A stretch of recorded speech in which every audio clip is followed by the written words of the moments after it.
Hello, everybody, and welcome to the first official edition of 1-900 Wrestling. My name is Justin Robert Young. Joining me, as always, is Willie Dills Gregory from As Austin, always, dude. Texas. We just start there. We're just going to start this as should be always. an as always. Yes. We're just going to start with as always. Yes. Guys, I'm not going to lie to you. If you are listening to this, congratulations. You guys are ringside hardest core of the hardcore fans. Thank you so much. As of right now, we don't have a web page.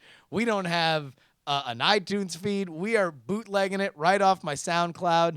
So if you guys are listening to this, thank you so much. Hopefully we can continue to rock and roll with this as we get through the road to WrestleMania. But the reason why we are doing a half-baked, don't have any of our accoutrement version of this show, and we will be building, this will be a lot more of a show as we go forward, is because we had a hell of a pay-per-view last night. We had one of the best wrestling weekends in recent memory, and there's been a lot of good ones recently. So for it to be this great was it kind of was a little bit of a surprise, but also expected at the same time, right? Because Survivor Series, before the brand split, I think a lot of people had said, well, sometimes you're trying to just figure out how to make those matches. But now the brand split is here, and it's like these are just ready to go, right? Out of the box, you've got 3 good Survivor Series matches you can just create right away. And then you just throw in there, also, the return of Goldberg versus Brock Lesnar. Brock Lesnar. Little cherry on top of all that. I think it's been very funny because when you listen to a lot of the chatter around this pay-per-view is for people who are critical about it. And here's something that y'all might not know. And this is a point of pride for this show is that we want to dwell very little. The reason why this show is going to come out on Mondays and not Wednesdays with all the other podcasts is because we want to focus on what is best and not necessarily what is most recent. Now, obviously, for pay-per-views, we're going to focus on what is most recent because it happened 5 seconds ago. Yes. But some of the chatter on this is there's really not a lot of stakes. Nobody really cares about Raw versus SmackDown, which is I don't think that's... No, man, I was sold that they did. When they're putting aside, obviously, the some of the previous feuds were coming out during the matches. But just the fact that, that guys were getting in there with a man they had just recently been feuding over a title with to fight against, and they seemed like they hated each other. Well, and I got sold. This is where I want to talk about where you come from as a wrestling fan and why sometimes you can make something bad that's actually good, right? Yeah. Because you can sit there and watch it and be like, oh, there's just no way that these guys would work together. Or you could say, look how much they hate Raw now. Oh my God, that's right? amazing. Yeah. Well, so here's why it's really funny to me. Number one, because I understand that there wasn't any let's go Raw, let's go SmackDown chance from the audience, right? Because the audience is WWE fans. They watch both. They might prefer one than the other. Right now, the IWC, as it is want to be called, the Reddits and the podcasts of the world, certainly believe that SmackDown's a better show. I think both you and I would probably be on the same page with that. But it's not I'm there, but there's an argument to be made for both. I mean, Kevin Owens, I love doing Kevin great work. Owens, so how Jericho am I not doing the best Raw? work of his career. But here's why it's great, is because we have only split these brands for 3 months. Yeah. Right? Yeah. And it was Instant already hatred, though, dude. And it was already amazing to hear Jericho go after Dean Ambrose in a feud that I think a lot of people felt was ultimately lackluster. And just start screaming, you owe me $15,000 in reference to the jacket that he destroyed 4 months ago. It was amazing. It was great. That's what awesome. You get when you separate them. Yeah. And the thing is, I think we can both say that the men's elimination match was the match of the night by far. Without a doubt. One of my favorite matches I think I've ever watched, honestly. But there was so many things going on in there, so many storylines being referenced or new storylines being, having their kind of moment of gestation right there, right? Yeah. So the list being used by Kevin Owens, was just awesome because now you've got like just here's the seeds we've planted now the seeds of what I think a lot of people are expecting to happen, which is the best friend breakup, Exactly. the quintessential wrestling best friend breakup. The best friends explode. Yes, which actually might be the saddest one of those for me. I really the hug at the beginning of the match. I don't know if you watched any of the interviews before, but there was a moment where Owens is doing an interview and they're talking about Jericho, Yeah. and he literally just like Chris, like just calls out to him. He wants him so bad. Their friendship to me is one of the most beautiful things in wrestling right now. But all of these little storylines get just like kind of snuck in the middle of one of the best actual just wrestling matches we've seen in a really long time too. So okay, so where do we want to start? Do we want to start with at the beginning, or do we just want to start with that? I mean, maybe we want to end up on that because that I think is of all the things that happened this weekend, that was the most exciting of all of them, I think. All right, so then let's begin with the women. Let's take it down a notch. The ladies came out. This was obviously it's funny because the Raw team has more stars with a capital STRS, right? Sure. But yet it kind of falls off past Bayley. Like Nia Jax is great because they built her great, but Alicia Fox has been and God bless her, a utility player, a batting, far below her talent level. I believe. I think she's great. Oh, I agree. I think she's actually a really good wrestler, but she was in that awkward position of not being like she was there as one of the good wrestlers during maybe what would be considered the downturn of the Divas division before they then had the revolution, right? By the way, so have you? I just made this realization that you want to know the difference between the Divas division and the women's division now? Sure. What's that? They went from models to NBA dancers. Okay. Because before it was like, okay, you're really, really pretty. You're a model. Yeah. We can teach you enough of the wrestling. Yeah. And now they're like, all right. There'll be a lot of hair pulling and pushing, but there won't be like a lot of bumps. We can teach you enough, right? Like we can give you enough. Now you look at Naomi, you look at Carmella. Alexa Bliss was a fitness model and a cheerleader, but you have a lot of these like people that are obviously in professions where you need to be pretty, where you need to be. It is a presenting kind of business. But you're not totally devoid of athletic talent. Well, they're athletes. They're athletes. Very clearly athletes. Yeah, and like before, you would talk about some of them as like, oh, she's the most athletic, and you're like, but compared to what, right? Like compared to someone who can barely do any wrestling moves, like that's not really saying that much. Now, if you're actually one of the most athletic, that is saying quite a bit because it's. I mean, just Charlotte on her own is like enough to just make that real, right? And Charlotte's like almost she is her own special case, obviously, being as good as she is with her lineage. All right, well here we don't got to go and break down every inch of this match. What did you love about it? To be honest, this match was a fun startup for me. Yeah. But I don't have any moments that I really remember other than, of course, Bayley getting the pin and then Charlotte turning on her during the celebration, which, Charlotte's doing her thing as the heel. But I'll say this, though. One of my takeaways was that I liked Charlotte even more after I noticed, like, how good she is at doing a Ric Flair impersonation. Like, there was moments where if you just took her silhouette, you could, like, just put Ric Flair there and you would be like, oh, okay. Yeah, sure. That's Ric Flair. I think we're going to see that good. We're going to see more and more of that because they're coming out with the book. Yeah. They're doing a book together. So I think we're going to, and also now that Charlotte's kind of set up her bona fides, now it's like, no, Charlotte is doing a Ric Flair impression as opposed to why are they trying to fit Ric Flair's daughter on television? Sure. And by the way, one of my favorite, here's the other favorite moment. Yeah. She's beating up Bayley.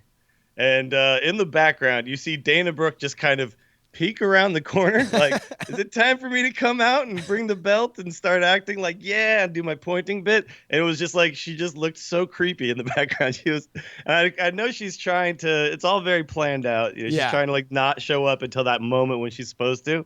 But she just a little bit around the corner. You're like, what is she doing right now? But I want to start seeing Dana Brooke even utilized more. They teased a little bit of her maybe pissing Charlotte off, for a while, and then they just kind of like now put her back in the background. Uh, She's the belt caddy essentially at this point. Absolutely. But I don't want to indulge too much in fantasy booking, but I do think the big moment that we want yeah, is Charlotte Bayley at WrestleMania 1-on-1 oh for yeah, the title, right? yes, Like, so if you're gonna do that, that means you need some stuff in between. If I'm gonna take a guess, I'm gonna say Charlotte's gonna be busy with Dana. I'm gonna say that Bayley will be busy with Sasha, and we get ooh, Sasha okay, where we want her, which is as a mean girl. I love yeah. mean girl Sasha. And Uh, Bailey's the perfect foil to bully, right? Like Bailey is the She's sweetest the thing ever. best. And Oh, you yeah, just push her little face in the dirt, and she's just like so upset, and oh, geez, you pull her little pigtails. It's gonna be the great. and how over is her entrance too, by the way. Like I popped for it. I know it's coming. I know it's coming. But she gets down on the ground, she does a little build up, and then here come the floaty Well, penis because I men. think that And there's just something to that moment when she's walking out on the stage and everybody else has their Raw shirts on because you need to differentiate things visually by color, or else it's just a bunch of people hitting each other and you have no idea who's fighting. So that's why everybody either has to be in red gear or blue gear or be wearing a shirt. But she has her Raw shirt on and she's just pulling on it. She's just like, Raw all day, Raw all yeah, day. she's so and excited. it's just like Bayley doing her Ray Lewis impression is just the most adorable, awesome thing ever in the world. It just It's feels it's really so genuine, great. dude, and that's one of my favorite things about when she comes out. It feels like she's super happy and everyone's super happy to see her, and that was a good way, I thought, to have her be the first to come out Yeah, of the whole pay-per-view. I thought it was a really smart move on their part. It's like let's start on a high note, you know? yeah. All right, so then we go to the IC title match. This was Miz versus Sami Zayn. And obviously, Sami Zayn in Canada, pretty big deal, so he got a huge pop. So Yeah, no, absolutely. I mean, I think this is a weird. I assume we are going to find out why they needed to do that title switch on SmackDown and put the Miz on a Survivor Series as opposed to Dolph Ziggler. I think eventually we're gonna have to find out why that happened. I thought that there might be something related to that at Survivor Series, but it was a good match. I mean, and listen, yeah, if all we ever get is Maurice coming up with new and different ways through all the annals of wrestling history to cheat, yeah. all in. Love Well, it. it was cool because it was definitely, so there was reference to the screw job, obviously, because the bell happens before the tap, right? Yes. Which is, so it was like literally like a direct reference to it. And I kept Well, thinking, no, like, but not. are they going to kind of do that? But it's not as ham-handed as they and TNA and everybody Sure. else has rehashed. It's like normally they're not that subtle. It's not just like, oh, we've heard a bell ring early. It's like, no, it's got to be in the sharpshooter Sure. with the ref running over like Earl Hebner style, and someone's got to spit on somebody. It's like they got to do the full Passion of the Christ. But it got me though. Like when the bell rang and there was clearly no tap, I thought, oh my God, this is the reverse screw job. This is like this is the Montreal, like, let's give a hand job to all the IWC guys. And the like Montreal give hand Sam job, the win, Toronto right? hand job. Yeah, the Montreal hand job. Uh, But then the camera immediately pans over and you see Maurice. I was like, oh, that's a good one. Okay, nice work. Because I'm finding it beautiful. I am a little bit weirded out by the random 1 week where he wasn't the IC champion, because I liked the fact that it was like the never-ending Miz IC tour, right? Like he's just never gonna lose the belt. So I'm with you. I'm a little confused about that switch. I thought maybe there's something to it, but maybe it was just to give Dolph Ziggler a moment. I don't know. Yeah, I mean, I don't know. Maybe Ziggler's busy or something, or because you got to figure you could do that exact same finish if it were just a good guy versus good guy match with Dolph Ziggler and Sami Zayn, right? It's just the Miz comes out, and he's ringside. Maurice rings the bell early, but I guess that would mean that they would be helping Ziggler retain. But although maybe you can say, oh, okay, anyway, whatever. I mean, maybe that was the. I thought match the they match always was good. wanted. And I they thought it just was wanted good. to give Ziggler one win in the midst of his never-ending, insurmountable odds losses. Like he just could Insurmountable. never win, right? And they're like, "We'll give you one," and then Sami Zayn comes in and screws it up for you. I'll tell you what. I don't know how. And if you, I mean, you listen to old Meltzer. He says there's zero chance that Daniel Bryan ever comes out and wrestles again. But however they pay off this Miz Daniel Bryan sub feud, I will be very excited. I'm fully invested in them hating each other. Oh, me too.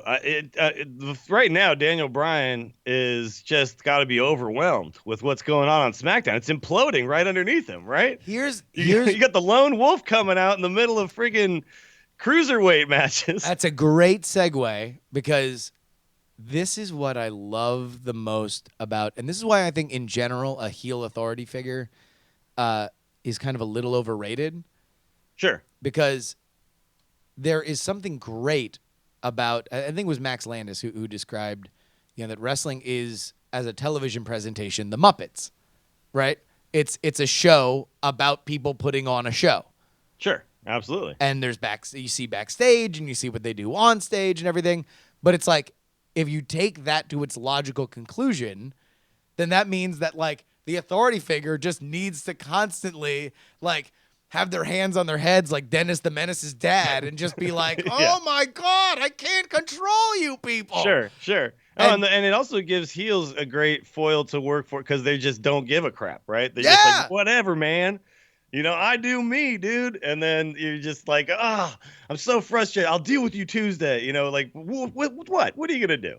He's going to put him in a match with somebody who's going to, I don't know. It's so funny because his frustration, like, I felt it. He's like, what are you supposed to do about the lone wolf? He's getting involved in cruiserweight matchups. Like, exactly. Which, that was another inside wrestling, like, oh, I don't know. Well, I mean, obviously, there's a press release that says that they're going to be doing the cruiserweight show after SmackDown. So, obviously, they have to do this other thing. And it's like, well, I don't know. Brian Kendrick's great. He's amazing. He's fantastic. And I thought he brought more story to that division with that one promo of just like, hey, I'm smarter than all these dummies. All these dummies are out here being dummies, and I'm the man with the plan. I'm smarter than everybody. I might not be as fast. I might not be as strong, but all of you idiots have at least a decade before you catch up to where I'm at, and that's why I'm going to die with this belt. The other thing, too, is like he's very believable as the guy. It's like, why am I going to leap and jump off of high places when I could just punch you a lot? And, like, it's like he'll do like the right wrestling thing, and not every single cruiserweight has to be a high flyer who's, flipping and jumping off of everything. Him being there gives a lot of diversity to that division and makes it more interesting. You're not just there because, oh, here we go. Here's the 20-minute match where they're just like spot fest after spot. It's like we don't need that necessarily. No. And he makes it like legitimate, right? Like I'm just a good wrestler, and that's why I have the belt. That I love that. I think that's awesome for the cruiserweight division because it could become just a bunch of flippy stuff, right? So. Oh yeah. No, I mean I'll be curious to see where it goes. But I'm all about it. I guess part of the other rumor was that I guess people are kind of in flux contract-wise, maybe. And so that's why things have been so loosey-goosey. And now that they're finally getting people under contracts, you can kind of keep going. Baron Corbin, Kalisto. Right? Like, they can't come there because the Cruiserweight Classic was like, okay, we're here for this. Yeah. And we would all go back to where we came from, right?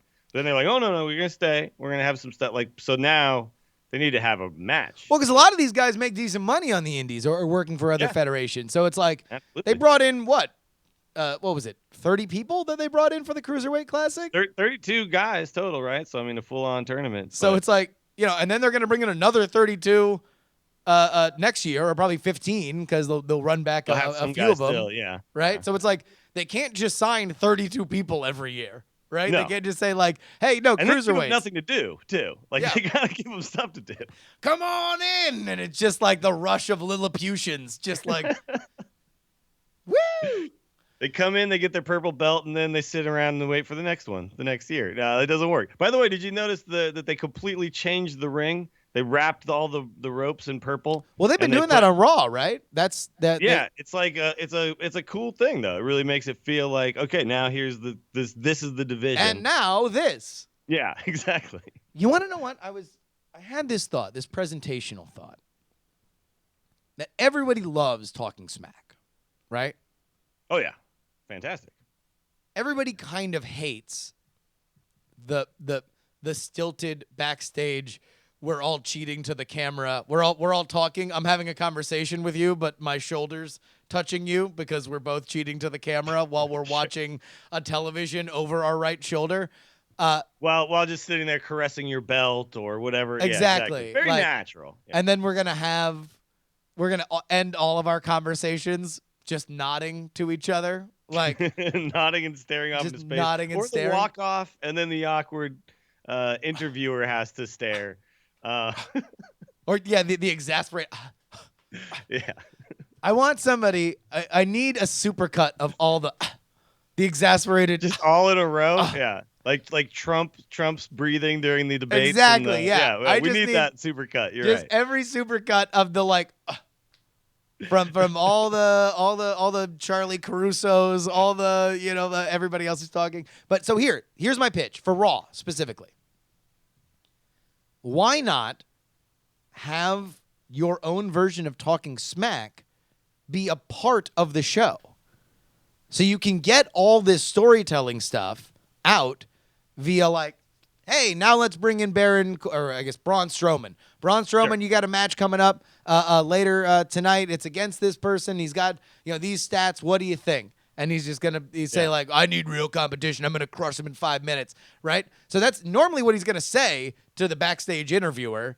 Yeah. But now it'll seem more like a sports show. Like a sports show. Yeah. And less like a random collection of weird skits that kind of happened out of nowhere. Yeah. No, it's true. And have them as well. But like have a reason, like, it's great when the backstage interview turns into a fight. Oh yeah. Right? Yeah. Like, or Yeah. it's great when they mean something. But it's like, So I mean, they did used to. If it did feel like everything used to be structured in a certain way, and I don't think like really the skit stuff became something I was super aware of until it was like DX and stuff like that, right? Like, I mean, that's really when I kind of remember that kind of stuff starting to happen, because before it was like Mean Gene Okerlund interviewing two guys like in front of essentially like a backdrop, right? yeah. That was always kind of the way that they would cut their promos. And then they started doing, and then there'd be like, Piper's Pit or something like that, Yeah. right? Some sort of They'd have a set, showcase. yeah. But then, yeah. And then all of a sudden it was just like, oh, no, it's just like, just literally a comedy bit. And sometimes they're fantastic, right? Think of Team Hell No. Some Yeah. of the best stuff like ever was just in that format. But I think you're right. Like what Talking Smack really does well is make it feel like a sports presentation, right? Make it feel like we're talking to these competitors. We're getting their take on the situation, rather than we're trying to build some world where people And like are all sometimes just it's fake, interacting backstage. sometimes it's kayfabe, sometimes it's real, right? It kind of seamlessly moves. They sort of there's a familiarity with everybody. Everybody acts like coworkers, which is what I like about it. Because like, listen, that's what you're gonna do. But every once in a while, AJ Styles comes in, yells at Daniel Bryan, gets all up in his face, calls him a coward, right? Miz calls him a coward, and then they storm off, and all of a sudden that mood goes from very fun to very real, and it's like that's pro wrestling. That's great. All right, so I like the crossover between where you don't know if like this was a shoot or work, right? But I'm just saying, like everyone loves that. If you look at everyone says, oh, 3 hour Raw is the problem. 3 hour Raw is the problem. The Raw is too long. Yada yada yada. Well, guess what? When you combine what Talking Smack's length is, and what SmackDown is, for everybody who watches both, you're watching effectively 10 minutes short of what a 3 hour Raw is. You're watching all that content, and you are just breaking it up a little differently. That's all. It's just segmenting in a different way, right? So yeah, it's all good. All right, keep the segmenting going. It's working. So I agree with you. So let's get back to the card. The next match after. Well, we missed the tag team elimination. The tag team. Oh my! What a gangbang this was. It was so many dudes in one place. So many dudes. Uh, I loved it. I Oh, loved everything. All I right, thought they spoiler gave. alert. I love everything. Listen, there's an old thing I used to hear about, it was a Matt Stone and Trey Parker quote about Roger Ebert. That Roger Ebert, R.I.P. But this is before he was dead. Is that Roger Ebert loved every movie because every movie had popcorn. And I very much, that's how I feel about this pay-per-view. I loved every element of it. I I thought it really was did too. I thought it was E- e- great. Even the stuff that you could say well, Breezango didn't get a lot of time, but they also came out in half shirts and They're the like fashion weird, police. yeah, 70s gay They're hot cop cops. costumes, Hot cops. which was amazing. It Yeah. was so good. And yeah, then they instantly get eliminated. But that's part of the joy of that. Like, is that these guys are just ridiculous, Well, right? In every way. and It's awesome. and it's set up. It's like, okay, so we'll trade you Breezango for the New Day, which Yeah. immediately puts Yeah. SmackDown in such a great spot. Uh, where you at on Gangster Usos? Oh, I'm really digging Gangster Usos because I wasn't a guy who hated fun high flying Usos. Yeah. I didn't dislike them. I thought they put on good matches, especially when they were put with like the right people and given a decent kind of story to work with. A lot of people would say that they were like the Cenas of the tag division. They're just I don't having know if I fun, agree with that. Maggle. But they look super good as like the thugged out gangster Samoan dudes, and they're from San Francisco. I've seen these guys. I went to high school with these guys, right? Yeah. So it's very believable to me. And I think it was Chris. Mitsula. We were talking. He was like, so when do we get like the Samoan stable? And they send Reigns over there to work with his family, right? And then you can have him pick and choose between The the Shield. bloodline. The bloodline. Yeah, you could. Shield brothers can like maybe have some sort of thing come back. It's like, who are my real brothers? Like, I don't know. There could be some good stuff there. I like the direction they're going. I thought matching them up with Sheamus and Cesaro was this great little science experiment to see how far all four of them have come since gimmick changes, right? Yeah. That it's like face paint Usos versus an unpaired, non-having their before they had their seven best out of seven tied series, Sheamus and The Cesaro. Tide series. Just like. But listen, that worked for everybody who's like, oh my God, the 50,000th Sheamus and Cesaro, like hang me kind of stuff. Guess what, homie? They went in front of a very jaded crowd. That Toronto crowd was very willing to poop on any and everything, especially if your name is Roman Reigns, and we'll get to him. Oh yeah. But they were on fire for all four of those people, and that shows how far all four of them have come. I thought that was absolutely great. Yeah, so Cesaro and Sheamus doing the boo yay for a while was amazing, and then of course we didn't get to see all of it because we got some other stuff, but they milked it for a while. I mean, there was some crowd work thrown in there. He was putting on Hitman sunglasses. Yeah, I mean it was amazing, and I really like Cesaro as just he's like the guy who does your move better than you do it. Yes, and like that's like I guess his gimmick now. It's like, oh yeah, I don't have, I got an uppercut. That's the thing I do. Yeah. But I also just do whatever you do. But it's an even better version of that. And by you, I mean like King Kong Bundy, because I do the giant swing. He does, but he does everything. He's got everybody's finisher. Everybody. He can do them all. Yeah, he's amazing. So I thought that all the tag teams I think came off really, really well. Man, is Heath Slater like the second most over person in all of WWE? That dude is hot. Yeah, he is. And I love that he's just kind of he doesn't even know why it's working for him right now. Like he just doesn't want it. I mean, listen, it's like he is the guy at the blackjack table that doesn't know why he keeps winning these hands. Like he just knows he's gonna keep putting $50 down. Well, what he doesn't know is Rhino is just like saving his ass, right? Making him look good every time, which is also amazing because like Rhino is so built up as like, a force now, and Slater's just kind of like, yeah, I did it. Did you see that? Did you see me win again? Like it's amazing. I love it. It is funny how little his character has changed. Yeah. right?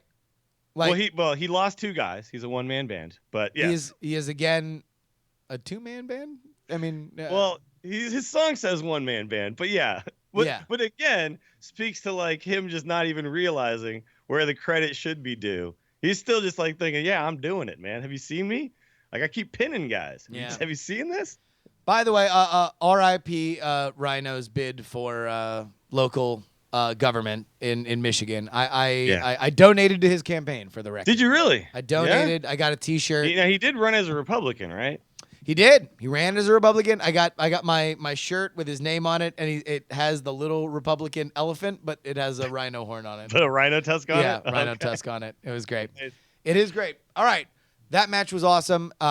After that, well, okay, so then we had the cruiserweight, and then the cruiserweight happened, yeah. Which the finish was whatever. Some people were like that was weird, but it's forwarding a storyline between Kalisto and the Lone Wolf. And also, let me just say this: if you, I want for everybody who wants to all of a sudden be an armchair booker, right? There's not a lot of future in that, by the way. No, and you lionize the Attitude Era. Do yourself a favor, go back to the Attitude Era at major pay-per-views, Sure. and count the clean finishes, because if you get to 2 hands, then I'll buy you a Coke. Yeah. Hell, if you can get past 3, I might buy you a Coke. Every finish was a screw finish. Every one of them.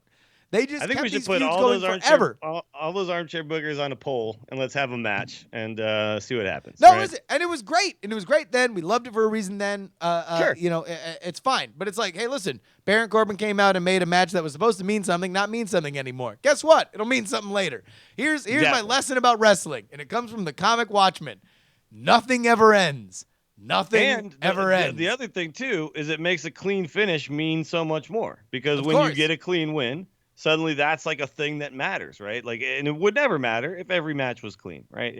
That'd be silly. So, look, finishes to me, I just want to be kept guessing. Yeah. And I think there was a lot about last night that kept me guessing, and Absolutely. That was great. Like if you were watching Kendrick Callisto, and you said, "How do you think they're going to finish this?" Not a single person says Baron Corbin's going to run in. Yeah. Not a single person. So. And also, I loved Baron's reasoning for it. He's Sure. like, listen, Callisto's a pest. He doesn't belong on the show. The last thing I want is a bunch more little pests running around. Yeah, exactly. Awesome.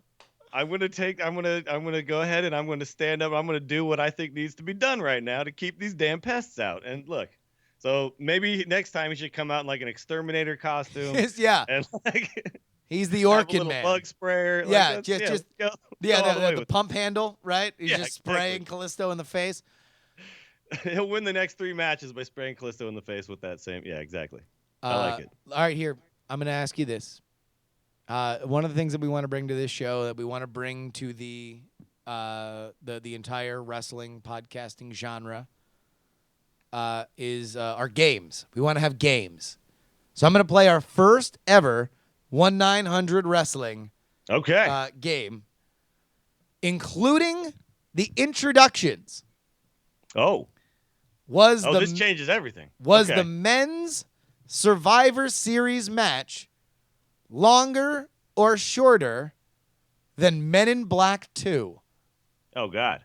Let's see. Men in Black 2, that's the one with is that the one with the he loses memory, he doesn't even remember, right? Tommy Lee Jones. Tommy Lee Jones, has to be reinitiated. You got to get him back from, he's gone home, he's now trying like living a nice life with his family again somehow. Yeah, okay.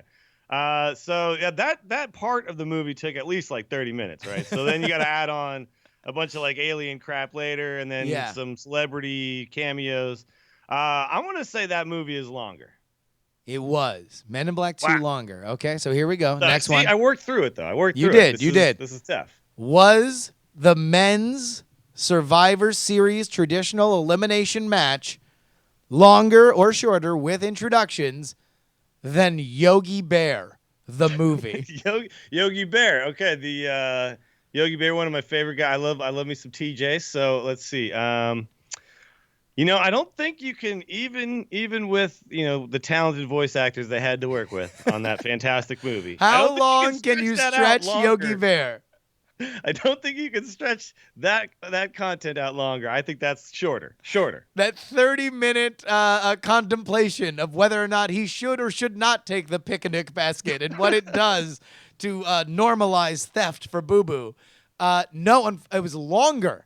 What? Longer. Okay, was there like a boo-boo sex scene in the middle that I missed when I watched it the first time? Moving on. Cats and Dogs, The Revenge of Kitty Galore. Oh, geez. The Now, this sequel one to I missed Cats at and the theater. Dogs. Didn't even make it to the theaters. You know what? It does. Again, It was released in 3,300 plus theaters. at least 3,099 more than I thought. But let's say, again, if we're talking Cats and Dogs, like the original, before Kitty Galore had to hit her revenge. That one was probably longer, but I think this time, they cut it down a little bit to save money. I'm gonna say shorter. Tighten it up. Longer. Tighten it up. Last one. The Corpse Bride. The Corpse Bride. Yes. And Tim Burton's The Corpse Bride.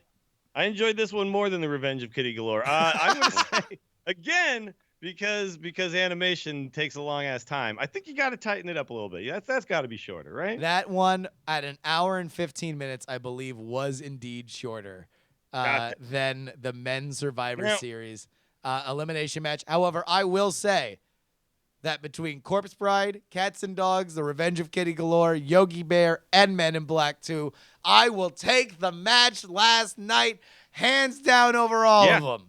Now, how much how much did somebody you said Revenge of Kitty Galore in 3,000 plus theaters? Yeah. So people paid $15 and paid $8 for popcorn and $6 for a hot dog and $5 for a soda to watch that movie. I only paid $9.99 a month this month, and I got that match. So you what, man? Best deal. I got that match for about $3.50, I think.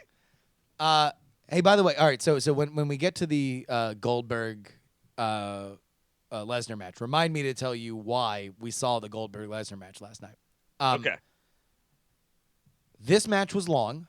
This match was hard fought. This match had insane spots. I believe this match was a work of art. I believe that everybody who walked into this match furthered their own storylines, bolstered their own characters, and that the right people who needed to look better coming out of it looked better coming out of it. Yeah, I don't think anybody looked bad, which is really hard to do with this many guys, right? It's really hard to take 10 guys, throw them into a ring, have one guy essentially come out on top. Well, in this case, 2, you could say. Yeah. But and nobody nobody looks weaker going out than they went in, right? But I think that this is the case where because that's the danger. One of them looked bad. Right? The danger with this match is that you're not following your main through lines. You're not like following your main like things that you're going to pay off in later pay-per-views. You're not building up to WrestleMania. You're taking a pause from building up to WrestleMania to do Survivor Series, right? Yeah. But that being said, it's like,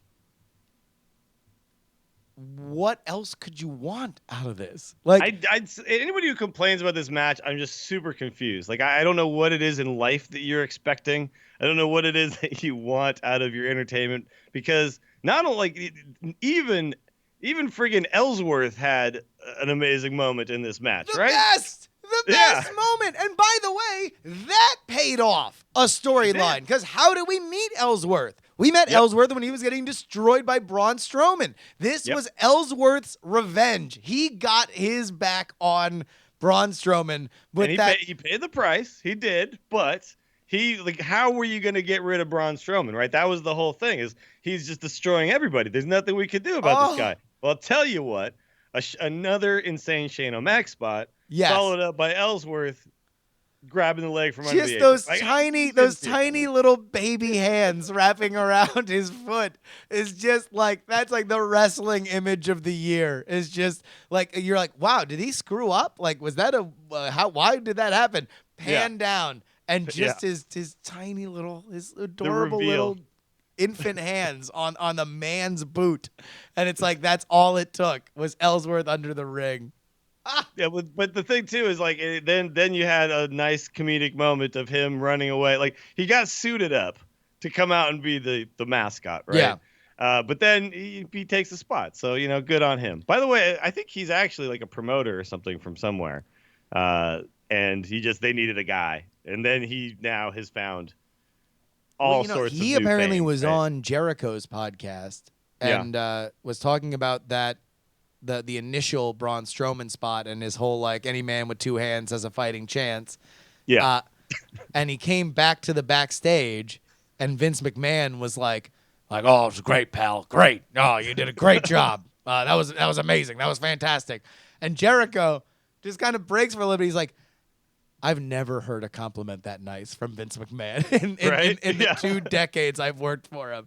Like, that was the nicest thing. Like, Vince McMahon loves James Ellsworth, and I think he's playing such a perfect role yeah. for what he needs to do. He's the new blue pants right now. He's like He that is. comes out of nowhere, and super instant superstar. I mean, just look at the guy. He's got star power written all over him. So, Uh, yeah, that was a great spot. Obviously, this match also had a scary moment, which is of course the coast to coast into a spear spot, which I'm not sure how they expected to go down. That's one of those spots you can't practice, right? no, Like you come up with the idea, and then you go, well, let's see what happens. the Van And Terminator into a spear.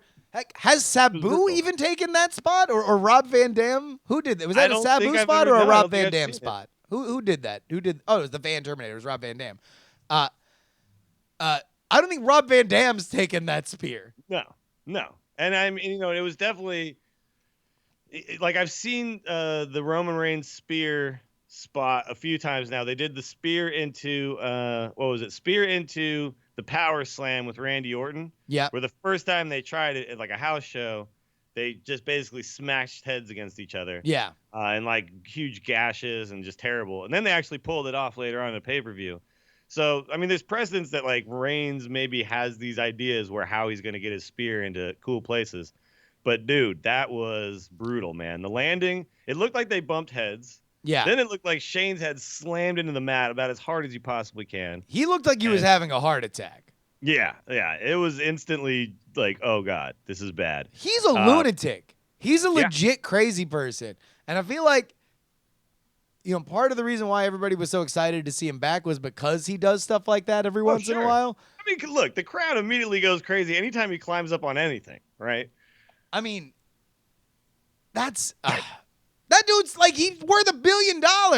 I know. He does not have to do these things. No. He just wants to, I guess. And his kids are always in the crowd. It's like, dude, you are a special human being, my friend. You're the boss's son, and you're out there doing the craziest spots of the night. So. Oh my God. Yeah. No. And he's in better shape than he has ever been, right? Like, that dude's absolutely. like, He that looks dude's better now. jacked. That dude used Yeah. to have to wear a t-shirt because he didn't have the physique. Now, I mean, if he popped that baseball jersey off, man, he would look like Steve Blackman. Like, that dude's Now it's cut. just his look, right? That he's got to continue on. But yeah, there was a time where he had a full body tracksuit just because they're like, we can't put you in some trunks, man. That'll just look weird. Yeah. It'll be unbelievable. The one thing I will say though is I do like watching him because he also looks like a guy who's not a wrestler trying to wrestle. Like Yes. he'll pull off these moves, but then when he does, like when he punches, he's not traditionally doing Those rabbit the punches. big punch. Yeah. He's in there like this is what I would do if I got into a ring because I don't know. I'm And not a it's also trained like, wrestler. I think that it might have been of its era, those rabbit punches. Because those rabbit punches, when he's fighting X-Pac for the European Championship, looked fine.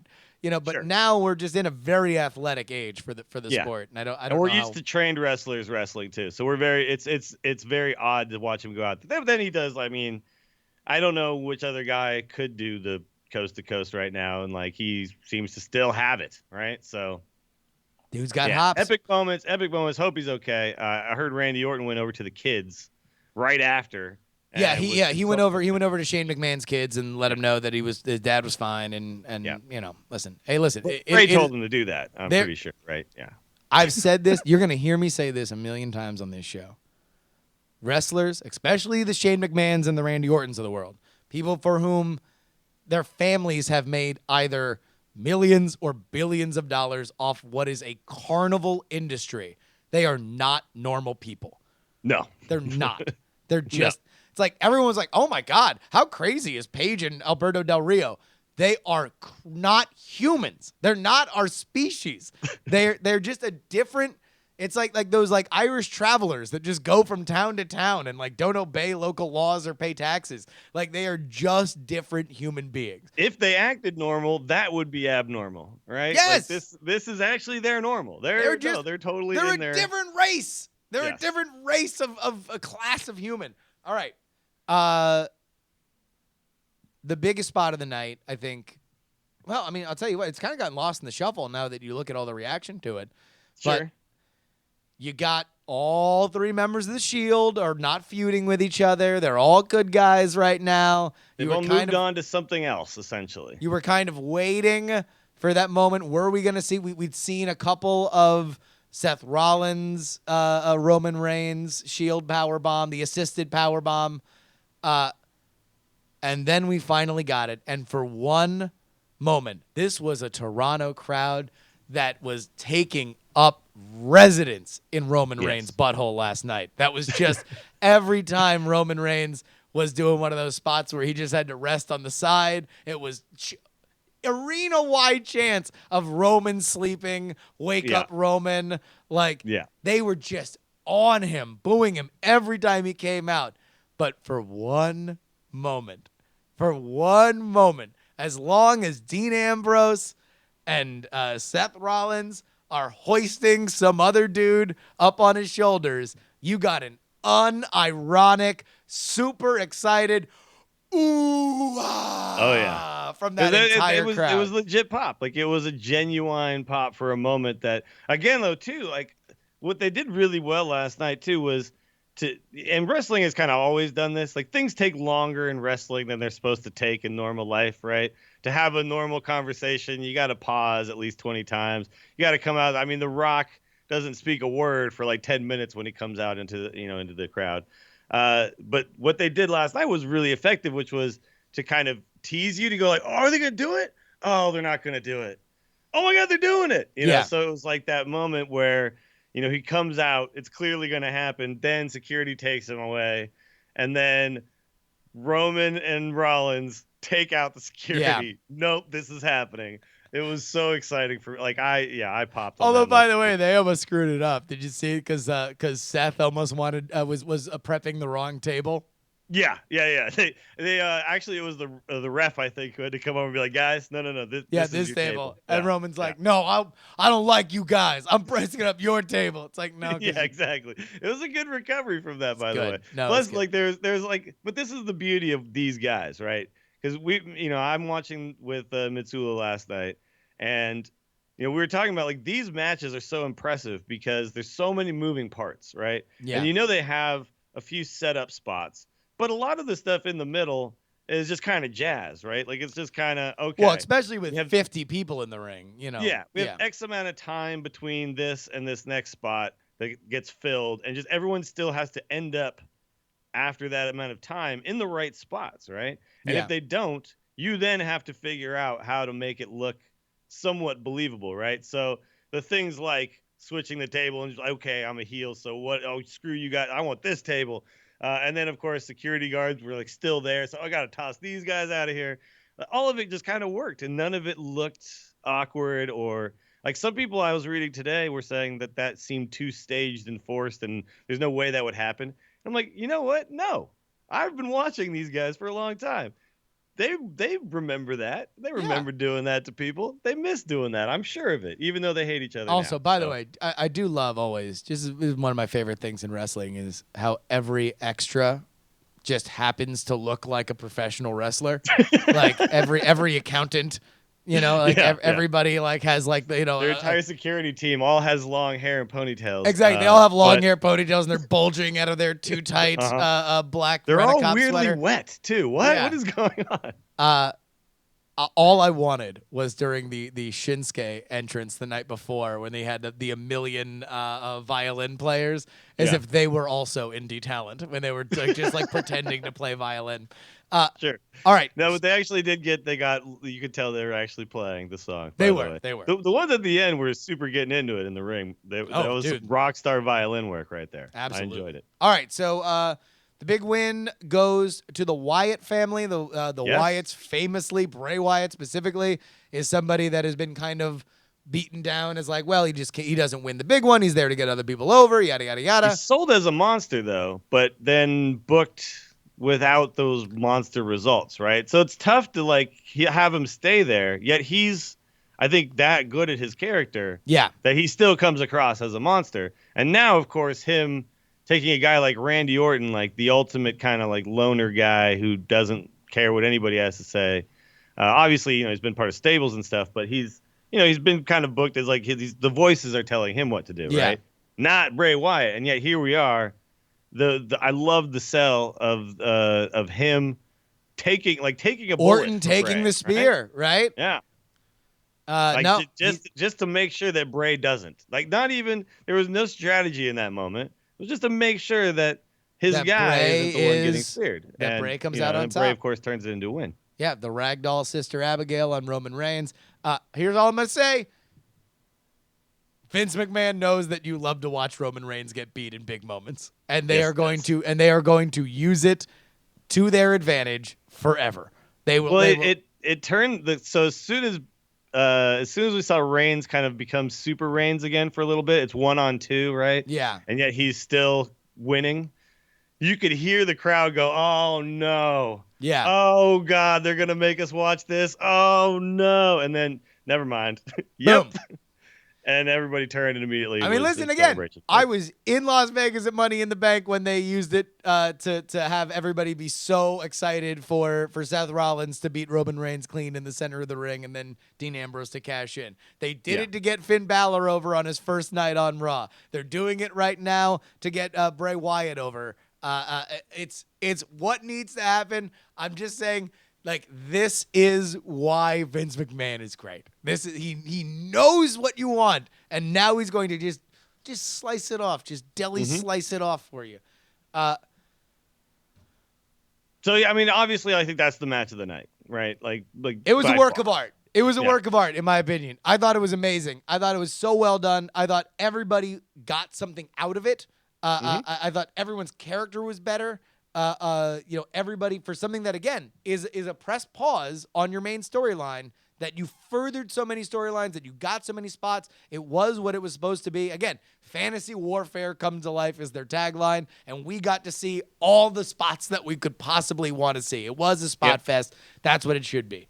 And AJ Styles comes out still looking like the best wrestler in the world. Dean Ambrose comes out and feuding with AJ even harder. Like that, it's like I can't even find like a hole here where somebody got kind of like left in the dust. Even Braun Strowman had a moment with Bray where he finally kind of pulled himself completely broke away. the spell, right? yeah. So yeah.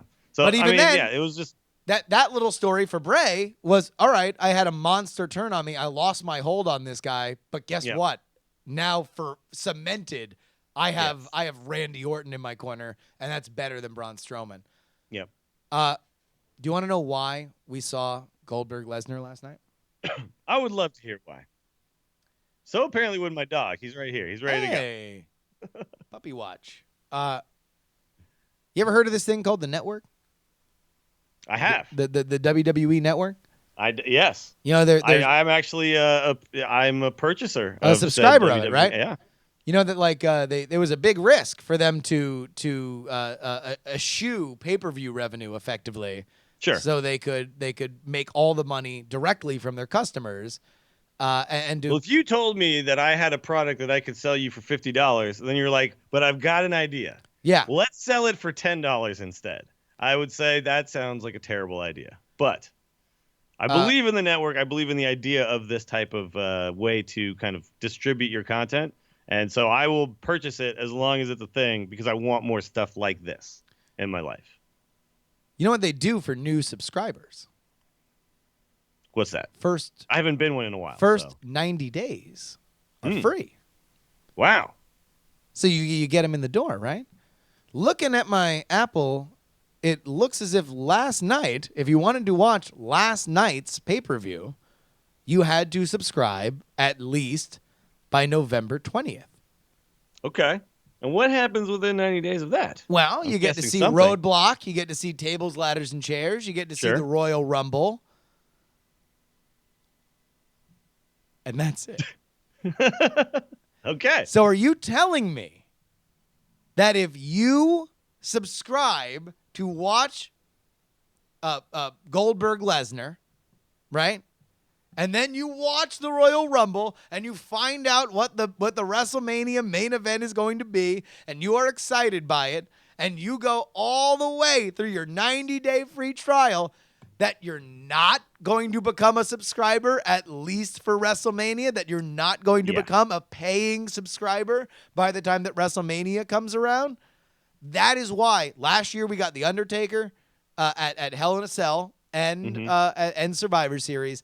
That's why they're supercharging these pay-per-views. If you want to know the reason why, it's because WrestleMania is close enough.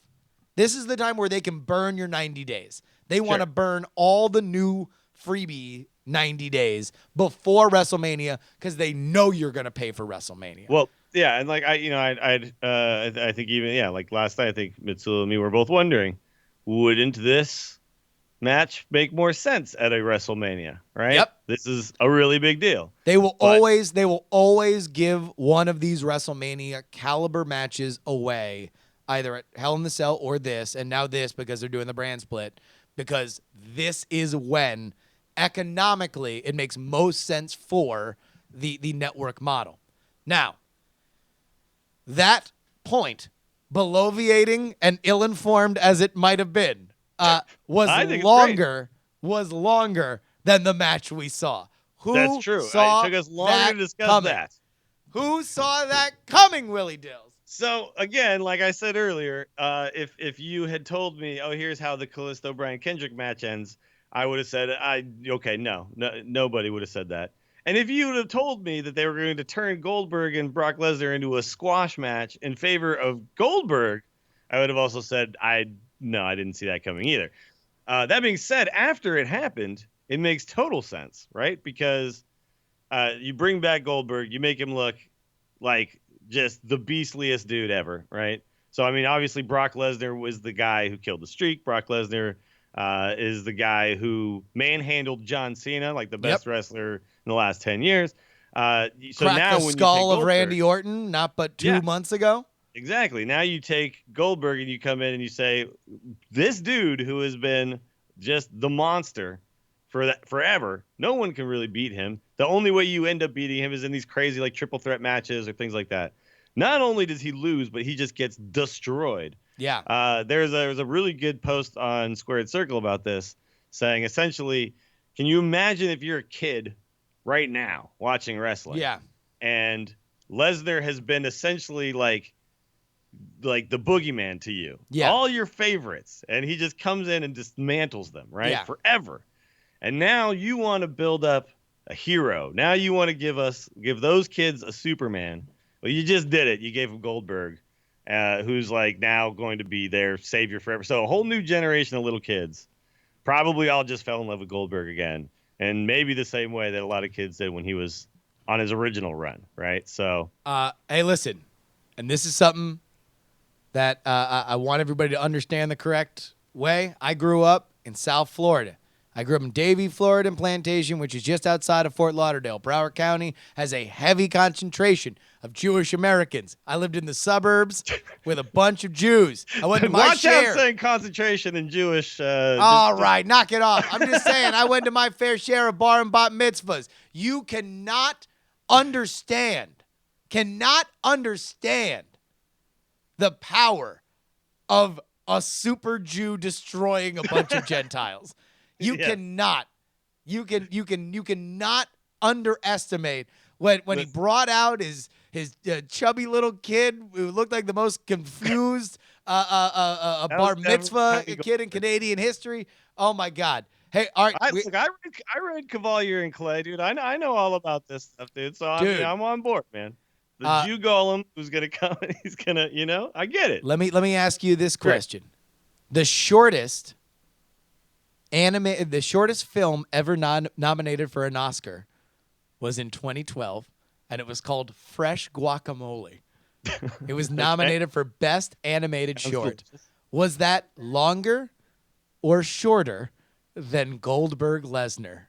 Oh, geez. Was So Fresh thing was Guacamole? the shortest. Here, wait, hold on. I might even be able to. I might even be able to show it to you here, or at least we'll be able to. We'll be able to get a clip. But Okay, let's get a clip of Fresh Guacamole Fresh here. Guacamole again. Yes. This is Fantastic title, by the way. I'm sold already. it was nominated for a Best Animated Short in 2002. Here we go. I've Okay. actually seen this before. I don't see any fresh. Oh, okay. So yeah, it's basically just an animated short of somebody chopping up various different things, and they keep turning into other smaller different things. All A right, I'm on baseball. board. I'm gonna say that this ended up being longer,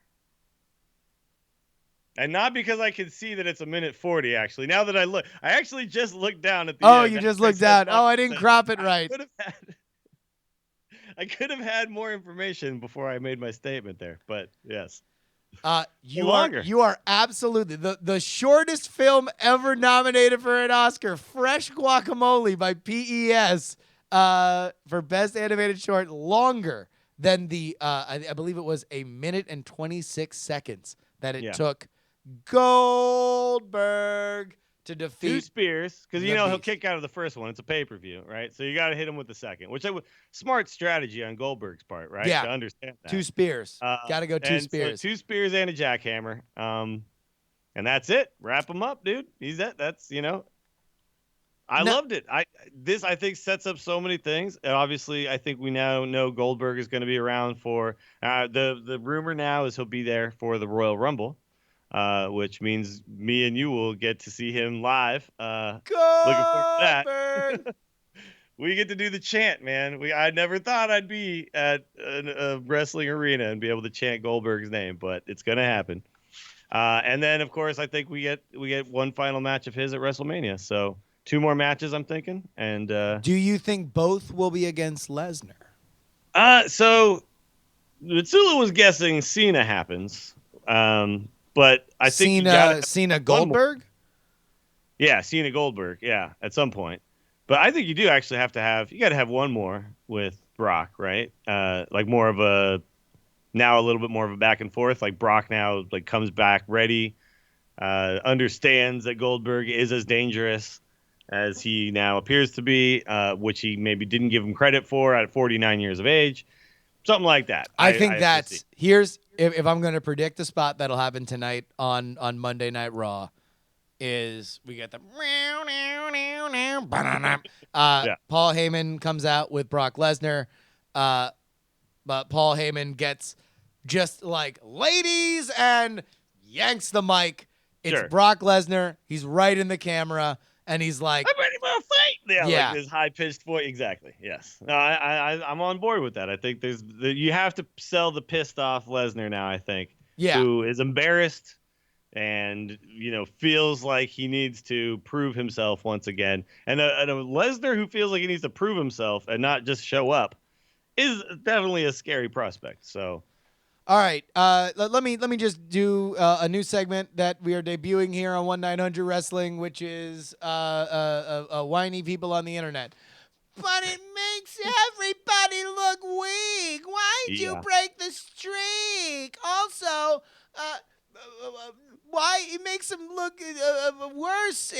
Hey, when Conor McGregor lost against Nate Diaz, who is thought to be past his prime, not quite the fighter that he should, was on the decline of his career, did that make McGregor Diaz 2 less or more exciting?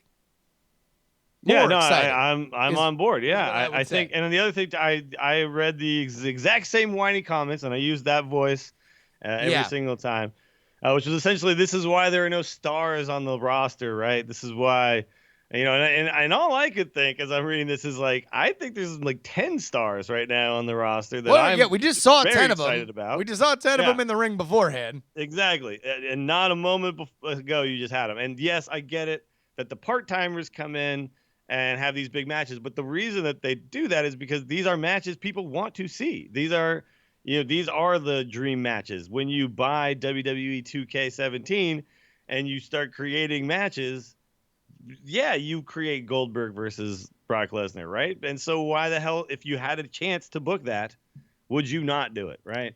And why the hell would you not have it be like, to me, it's like, you can't get like, I understand you've been watching Kevin Owens since you were in your IWC diapers, and you love him and you want him to be the greatest thing of all time. I get it.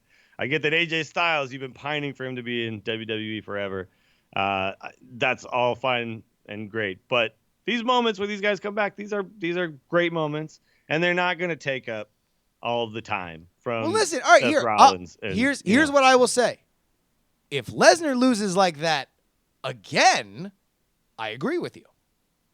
I do yeah, not think he will lose like that again. But if he were to lose like that again, then yes. Because now it's proven that Brock Lesnar is a chump compared to a yeah, 50-year-old car collector who my favorite meme that I retweeted last night was a riff on the Sally O'Malley character from Saturday Night Live, that he's 50 and he yeah. likes to kick, I stretch, kick, yeah, and kick. and I spear. Yeah. And I jackhammer, I stretch, and I kick. It's okay. Again, though, too, I don't understand this logic that everybody seems to have where, like, this is not, we're not doing like algebra here. This is not like X is greater than Y. Therefore, Y was once greater than Z. That means, Yeah. Therefore, by transitive property now, X is far greater than Z. Like, no, it doesn't work that way. If I watch traditional sports, if I watch, Mike Tyson beat up on somebody, and then I watch that somebody beat up on somebody else, I don't then put them in like a pecking order like that. Anybody can beat anybody, right? yeah. On any given night. And I think, it's like sports. Like, you got to remember that. Yes, one guy is probably the top and the best or whatever. But that doesn't necessarily mean that upsets don't happen. That doesn't mean that somebody's like definitely higher on the pecking order. I think we need to throw that notion away. That all of this like matters to each other, and you could just have matches be in and of themselves something that is that moment, right? We got that moment last night. Doesn't take away all the other moments that we had before, right? And now we can make another moment very soon, right? Yeah. So In my heart of hearts, there's two things that I would love to see. I think Royal Rumble, I think Lesnar, either by hook or by crook, gets his win, right? sure, And then either it's Hell in a Cell at WrestleMania or a cage match or something at WrestleMania, some kind of gimmick, that benefits both of those gigantic human beings, okay, or Goldberg versus some up and comer. Like I would, yeah. anybody in that 10-man match versus Goldberg, I'm Yeah. there for. Goldberg though doesn't have to, like, to me he's not like the traditional wrestler. Like, I don't think he needs to go out on his back. I don't think he needs to do anything the way anybody else ever did it. He didn't come in doing it. Well, he the way didn't do it anybody last else did time. it, By the way, I rewatched that whole pay-per-view. I rewatched WrestleMania 20. Man, Well, wait, that was 20? Was that what it was? 20 was the original Goldberg Lesnar that got booed out of the building because both of them were leaving. They were both leaving. Nobody cared, and yeah. Stone Cold was, I believe, the GM or the commissioner, and so he was involved as a special guest referee. It was a bad match. Like, not only was the crowd very annoyed at both of them that they were Sure. leaving, right? It was also a bad match. It was very slow at the beginning. Yeah. And I think that was like when they started and they got right into it, and it was just right into a spear. That was great. That was Yeah. and then it turned out that was the match, Yep. and Brock Lesnar is now Hugh Morris. But I think, yeah, I think though, like a lot of people, while there was a lot of the whining. There was also a lot of people saying that they never had marked out so hard for a match in their lives, and also a lot of people who aren't, like we are wrestling fans, right? Yes, We watch everything, or at least as much as much we as we could can. humanly consume, right? Uh, there are a lot of people who just watch a pay per view here and there, and they remember Goldberg, and they watched last night's match and they went crazy for it, and they're not huge wrestling fans. Maybe the next time they'll come in and give wrestling a little bit more of a shot, a little bit more time, and maybe they'll enjoy like an AJ Styles that they're not really familiar with. Maybe they'll get on board with some of that, but you don't pull people in with 100% technical wrestling matches that go 35 minutes and are best of three falls and all that. That doesn't work for everybody. No, You need exciting moments, right? And that's exactly what was delivered last night. Nobody saw it coming. It was exciting. It was satisfying. It was cathartic. I think a lot of people at the end just felt good. here is how exciting it was. We are about to end the show, and we did not talk about the one match that we absolutely wanted to talk about, which was easily, I think, the best wrestling match of the weekend, and that was DIY versus the Revival, best I 2 out know. of 3 on Listen, NXT. we could go through that one maybe like next week at some point. Not only that match had that match kind of had everything. That match had amazing selling, amazing wrestling, amazing turnarounds, the weirdest bulge in all of wrestling today, which is of course Scott Dawson. But it's like you got all that in one thing. But yeah, there was too much going on in this pay-per-view to like have any crossover into that. So. Well, yeah. Well, we'll find time, I'm sure, to revisit that. And that storyline is, I think, just getting going. So there'll be more of that. Yeah, well, unless the Revival might get moved Unless up. the Revival comes up. I which feel like I the would not be Revival might get surprised by pulled up. either. Which, by the way, all right, so he'll be my one sentence review of Joe and Nakamura. I thought it was great. I thought that Sure. that this NXT crowd had begun to settle into. I was one of them. This very, hey man, we know how this works. Joe's ready to go up, and so where Nakamura's gonna beat Joe, just the same way that Finn beat Owens twice, and Joe beat Finn twice, and now Nakamura's gonna beat Joe twice, and that'll just be that, and we're all gonna chant "Thank you, Joe! Thank you, Joe!" And then Sure. it'll show up on Raw or SmackDown, and that'll be it. They Nope. didn't do that, and that was great to shock that NXT crowd, which is so into it. It is like an immersive theater experience. You just know who to cheer, you know who to boo. A hot crowd, too. Yeah. Hot crowd. To stun a hot crowd like that, I thought that was a great decision. Now, I immediately want to see both of them up on the main roster because I think Yeah. they're more than ready, obviously. But man, that was great. That was fantastic. I think, though, what you don't want to do right now is, and the one thing that I've been worried about, although they've been doing a great job of replenishing, is you don't want to deplete NXT ever. Like, you always want to feel like NXT still has like some of the best shit going. I mean, right? listen, but they're ECW. Like, their job is to make the stars that go somewhere else. And True. every time that Rob Van Dam leaves, every time that Sabu leaves, every time that Mike Awesome leaves, every time that Taz leaves, like, you just need another one of them to come up. And Yep. that's their job. That's NXT's job. They're the ones that they could make Ty Dillinger over by just giving him a number. By the way, was that just a Ty Dillinger thing? Like the fact that the crowd kept chanting 10 for everything, or is that a Canada thing? That's a Ty. That's That's just thing. a Ty Dillinger thing. Yeah. That was And, invented they this found weekend. Weird creative ways to use that. I mean, stomping the hands of Bobby Roode so that Bobby Roode started doing like this motion. Yeah. It was great. Yeah. By the way, Bobby Roode's introduction to another highlight. Glorious. Obviously. Yeah. Glorious, as it always is. The minor league promotion spent the most money on musicians last night, by the way. They did, dude. They're into live instrumentation, man. Like love they're paying the local artisans. All right, Someone's got to do it. Willie, where can people find you? Check me out on Twitter. I'm at Willie Dills. Twitch.tv/WillieDillsSF is where I do all my streaming.